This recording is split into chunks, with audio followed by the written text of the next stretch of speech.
tey xew-xew bi moom mooy SUTSAS dafa décider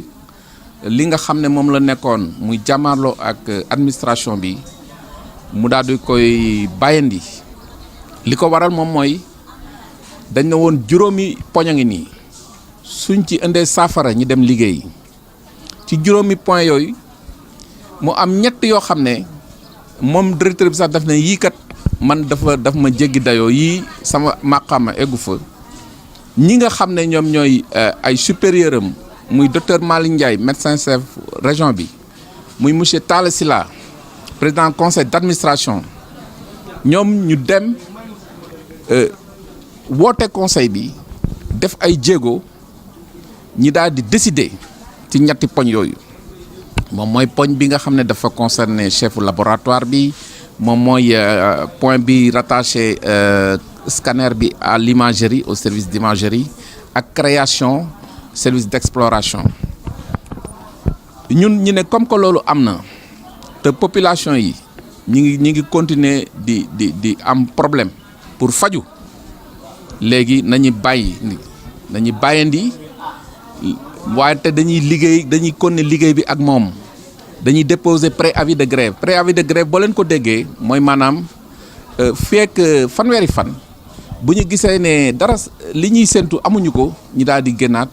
ci xeetu grève mu nekk loo xam ne lu rëy la si ñun ñu ciy gërëm di ci sant médecin chef région bi docteur Malick Ndiaye ak ki nga xam ne mooy monsieur Talla Sylla parce que li ñu waxoon def nañu ko docteur Malick Ndiaye bi ñu demee gis ko def ne ñaari fan laa leen may ma régler mbir mi def na ko ki nga xam ne moom mooy monsieur Talla Sylla njortu woon na sax ñi gisee moog syndicat bi balaa kii bi di am jotul am wante taxawaayam dañ koy nawlu parce que taxawaayu kilifa la def parce que balaa conseil bi di am nit ñaa ngi dugg ko génn lépp pour bëgg ko xamal leneen loo xam ne nekkul waaye mu dëgër doon jàmbaar jël décision bi nga xam ne bi tey dañ koy retenir ci histoire hôpital bi kon ñi ngi dellu di ko gërëm di ko sant li ci des moom mooy ñi nga xam ne ñoo ànd ak man ci liggéey bi doon samay camarades ñi bokk bureau bi ñoom it ñi doon ay jàmbaar parce que fanweeri bis ak ñett du ñaari fan bis bu nekk ñi nekk ak man su ma nekk ak presse bi ñi nekk ak man su may bind ay bataaxal ñi nekk ak man suñu convoqué ñi nekk ak man yaakaar naa ne man dama leen di gërëm di leen sant di leen jukkal bi ci tegu mooy militants yi SUTSAS yëpp ndaxte tey jii bu ñu nekkul woon suñu ginnaaw mën na am du demee nii kon ñu ngi gërëm ñëpp di leen sant di leen ñaan ñu dellu ci liggéey bi tey peut-être dara lépp du mën a mat waaye suba ñu teel a xëy ci service yi taxaw population yi faj leen ni ñu ko daan defee parce que population yi fi mu ne dañoo sonn loolu sax moo tax ñu ne comme que ñetti poñ yi am nañ ci saafara ñu dem liggéey continuer liggéey bi ak moom directeur fukki poñ yeeg ñeent yi nga xam ne daf ko diggee woon te gisaguñ ci dara ñu dem commission liggéey su ci préavis de grève moom mooy fekk fanweeri fan bu dara sottiwul di ngeen ñu déggaat yenn presse bi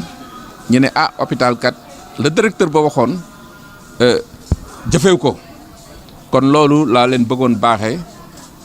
population bi dégg ko ñi nga xam ne ñooy kilifa yi nga xam ne ñoom ñoo intervenir ci mbir mi ba saafara am ñi dégg ko moom mi nga xam ne mooy directeur aussi mu am fukki poñ ak ñeent yoo xam ne ñëpp a ngi ko ciy déglu ñëpp a ngi ko ciy xaar mu góorgóorlu ba kenn dootuñu déggaat ci yu mel nii jërëjëf. L'événement aujourd'hui, comme vous le constatez, au bout de 33 jours de mouvement sous forme de grève de zèle,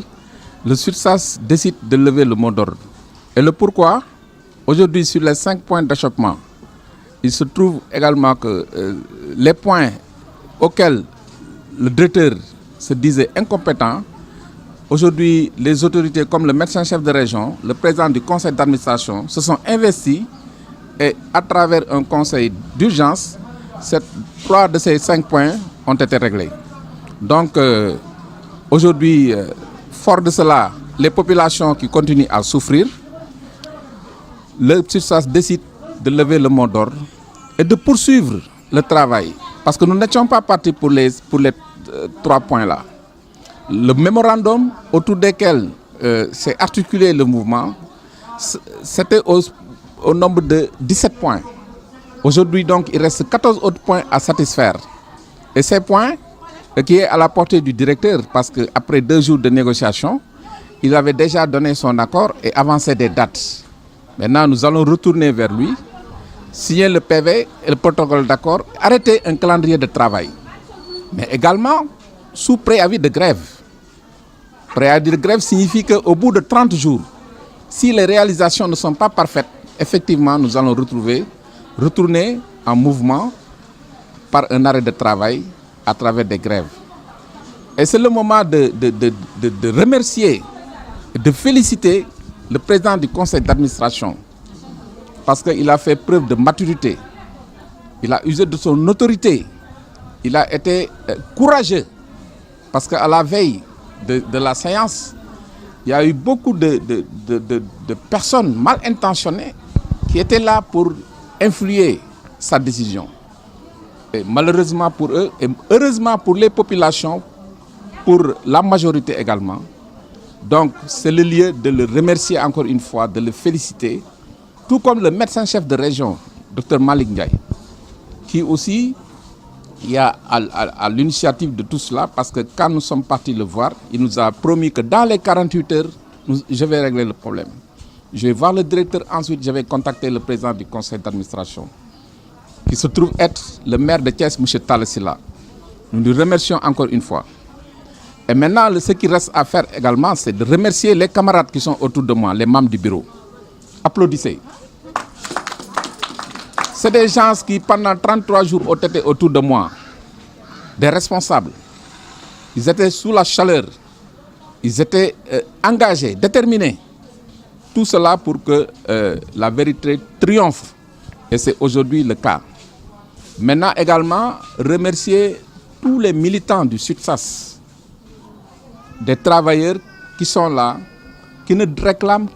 qu'on respecte leurs droits, des travailleurs qui sont là, qui ne demandent à ce qui est d'acquis, que ça puisse être conservé. Maintenant, le reste, par rapport aux populations, c'est de leur dire que maintenant, l'hôpital continue à fonctionner à nouveau et que le SUTSAS vient de faire une concession de taille. Parce qu'on pouvait dire que 5 points ou rien. Mais quand on a vu que parmi les 5 points d'achoppement, 3 ont été satisfaits, cette concession, on le fait pour eux, population, parce qu'on dit qu'aujourd'hui, ils souffrent, contrairement à ce que dit l'autorité. Mais on le fait aussi pour 2 autorités, le médecin-chef de région, Dr Malick Ndiaye, mais également M. Talla Sylla, le maire de Thiès, et le président du conseil d'administration. Donc, voilà ce qui reste à dire. Donc, demain, Inch'Allah, le démarrage des services va être effectif. Au sortir d'ici, les camarades vont essayer de faire ce qu'ils peuvent en attendant de rejoindre demain les salles et continuer le travail, comme on l'a dit. Et tout en gardant la ligne avec le médecin-chef et également le PCA et sous préavis de grève.